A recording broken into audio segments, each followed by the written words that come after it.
দুঃখের বিষয়, যখন সারা দেশে আমাদের আদিবাসী হিসেবে সাংবিধানিক স্বীকৃতি দেওয়া আছে, কিন্তু এখনো বাংলাদেশে আমাদের আদিবাসী হিসেবে সাংবিধানিক স্বীকৃতির জন্য আমাদের সরকারের কাছে দাবি করতে হয়।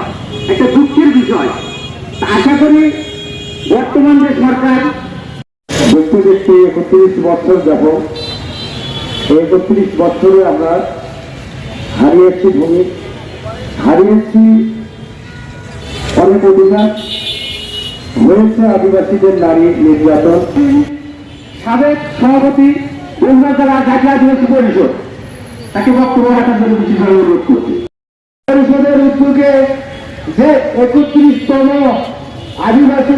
আদিবাসী হিসেবে যে প্রতিষ্ঠা বার্ষিকী হচ্ছে, আপনারা বগুড়াবাসী আপনারা জানেন